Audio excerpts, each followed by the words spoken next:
Bonjour, lieutenant Malan, commandant de la gendarmerie d'Esbly. Je vous appelle... À l'issue de mes 2 ans de formation à l'école des officiers de la gendarmerie nationale, j'ai été affectée à la brigade d'Esbly, qui se trouve en Seine-et-Marne, en tant que commandant de l'unité. Nous avons procédé à une diffusion de l'information au niveau du groupement. Je suis à l'école des officiers de la gendarmerie nationale. J'ai fait un Master 2 en politique et sécurité à l'IEP de Toulouse, avec une spécialité particulière qui était réponse publique à la délinquance. À côté de ces 2 formations principales, j'ai également suivi des études en criminologie. Et j'ai fait un diplôme universitaire avec une spécialité vulnérabilité sociale et maltraitance. Sur la fin de la formation, j'ai dû choisir une dominante. Donc 4 choix se présentaient à moi: la sécurité publique générale, le maintien de l'ordre, la sécurité routière et la police judiciaire. Le choix d'une dominante sortie de l'école est très important, je pense, parce que ça va nous permettre de faire nos premiers pas au sein de la gendarmerie. Donc moi, j'hésite entre la police judiciaire et la sécurité publique générale. Alors, en choisissant la dominante sécurité publique générale... Je vais commander cette unité pendant 3 ans ou 4 ans. Après, théoriquement, je dois enchaîner sur un poste en état-major, donc au sein d'un groupement, au sein d'une région, ou éventuellement même d'un poste d'état-major à la direction générale de la gendarmerie nationale. Pour un jeune officier comme moi qui s'est engagé à 23 ans, c'est vrai que les possibilités de carrière sont très intéressantes et les fonctions et responsabilités évolueront au fur et à mesure. Allez.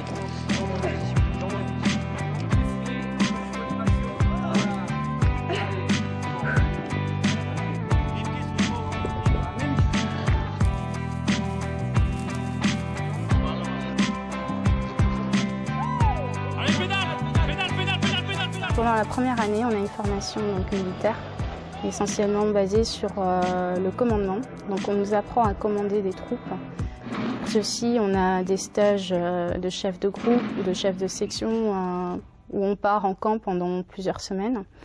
Ensuite, on a des cours de management. Donc au quotidien, c'est donc beaucoup de gestion, beaucoup de gestion de ressources humaines, essayer un petit peu de gérer les permissions, gérer la disponibilité des personnels, effectuer les patrouilles, mettre en place les premiers à marcher, les plantons, essayer de rebondir aussi, parce qu'on n'est pas à l'abri d'une indisponibilité, d'un détachement, d'une nuit la veille qui s'est prolongée. Si je ne sais pas, un accident de voiture qui prend un peu d'importance, si une agression un peu particulière, il va falloir vite se déplacer sur les lieux, vite mobiliser le personnel. Du coup, il faut toujours réagir assez rapidement et assurer une permanence de l'opérationnel à la brigade. Et puis après, il y a un travail aussi beaucoup plus de fond, c'est d'analyser un petit peu les événements, la délinquance, faire un peu le point sur la sécurité routière et voir quels vont être un peu les axes de travail sur la semaine qui vient, sur le mois qui vient et sur l'année à venir. Bonjour mon lieutenant. Bonjour monsieur le maire, vous allez bien? Ça va bien? Et puis j'ai eu un entretien hier après-midi avec le sous-préfet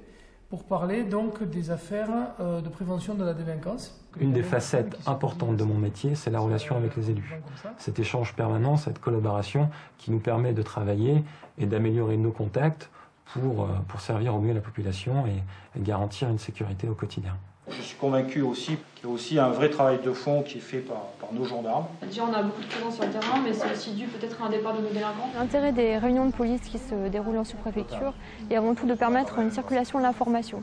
Parce qu'on a tous remarqué que la délinquance est multiforme et qu'elle ne se soucie guère des compétences territoriales de chacun. Donc il est vraiment très intéressant et très important pour l'intérêt du citoyen de pouvoir s'échanger les renseignements. Donc c'est ce que nous faisons durant ces réunions de police. On a des cours de police judiciaire, des cours sur le maintien de l'ordre, des cours de police administrative. Donc ça concerne essentiellement la première année. L'objectif pour nos officiers professeurs, c'est de faire de nous de bons officiers demain. Des officiers qui soient à l'écoute de leur personnel et des officiers qui soient entreprenants, qui soient motivés. Donc je pense qu'ils y arrivent très bien. On a l'opportunité, lorsqu'on est en première année, de participer au défilé du 14 juillet. C'est un moment qu'on attend tous avec impatience. Se retrouver sur les champs, c'est vrai que c'est un honneur pour nous. L'aspect militaire de l'institution me plaît. Je pense qu'il faut être convaincu que c'est l'une des spécificités de la gendarmerie et qu'il faut savoir justement apprécier ses bons côtés. Il existe selon moi des valeurs très fortes en gendarmerie. Le respect, la discipline, le sens du devoir. Garantir la sécurité des citoyens, être au quotidien à gérer des missions d'ordre public. Effectivement, c'est passionnant. Je suis très fière de faire ce métier aujourd'hui.